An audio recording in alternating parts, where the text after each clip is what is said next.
How y'all doing? Today, we finally got a new project in our hands.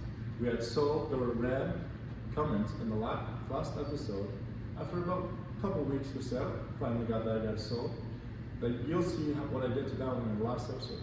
But now, it's time to work on this 2011 Silverado 1500, which is 4.8. I bought it today from an insurance auction, and I'll show you guys why exactly I chose this.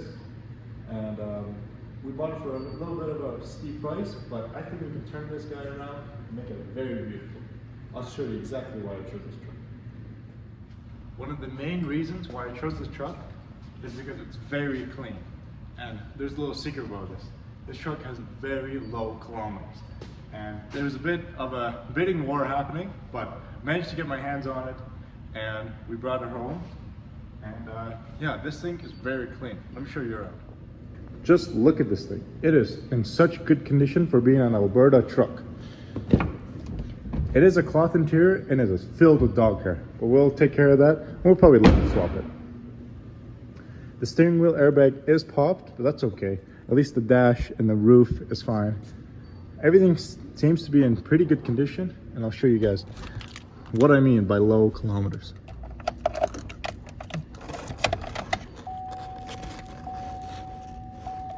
Let's skip through the menu here.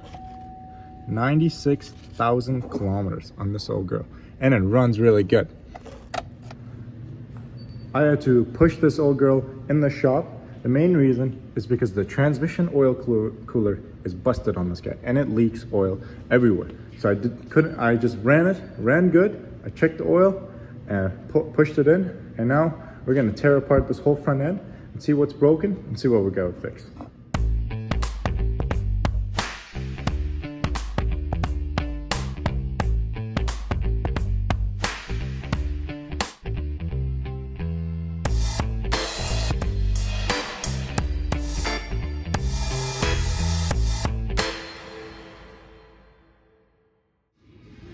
So we took the whole front end off this guy off, and it looks like our transmission cooler is damaged.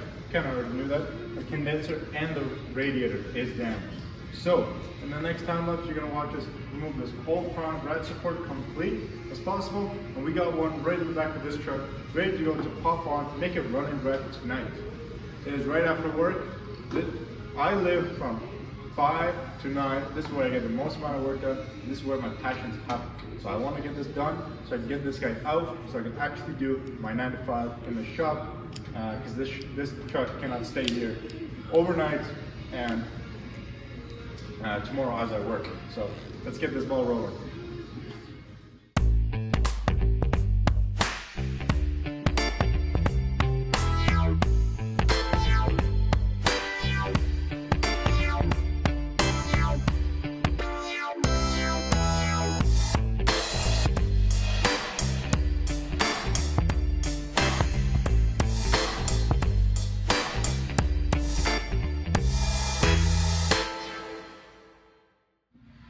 So, we got the whole front end off.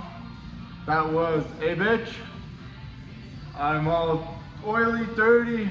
Bolts are everywhere, tools are everywhere. That was not fun to do. I've never done a Chev front end. I've done multiple Dodges. So easy. This Chev was absolute bitch. Yeah, I didn't want to remove the fenders to take the red support off. Made some modifications to take it out. So far, it doesn't look like we have any frame damage. Well, that's very good. It looks like everything is good. Fenders is good. Frame horns is good. Everything is good. Looks like I have most of the parts.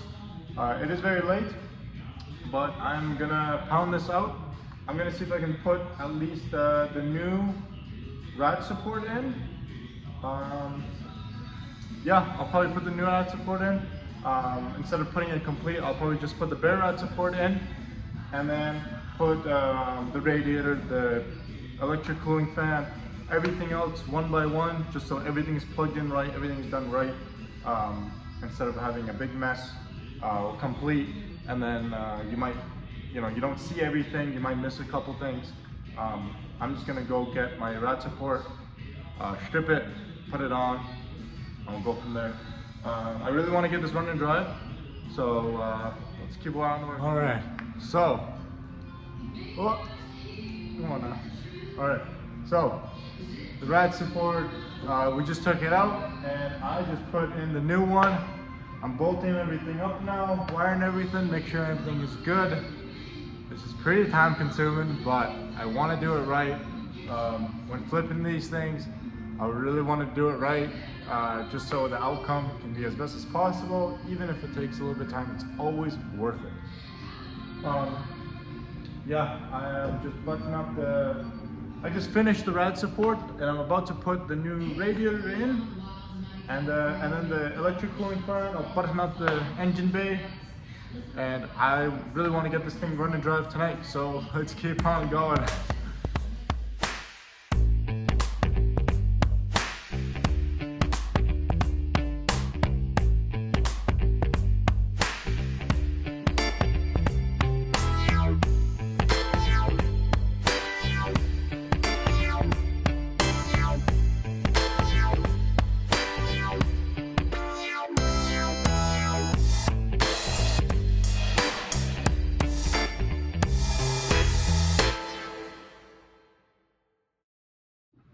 All right, so we are wrapping it up for tonight. I did a lot of work.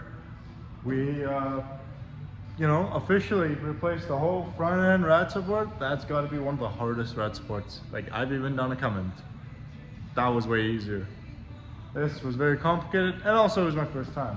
But everything, training cooler, condenser, power steering cooler, radiator, everything is in. No fluids yet. It is super late at night and I got work tomorrow, but I think I'm gonna call it for a night, and yeah, and then I think next time we're gonna start, we're gonna change the hood. We got 2 headlights to put in, a grill and a bumper, and should be it. And then we got to do our own inspection before it gets sent off for inspection.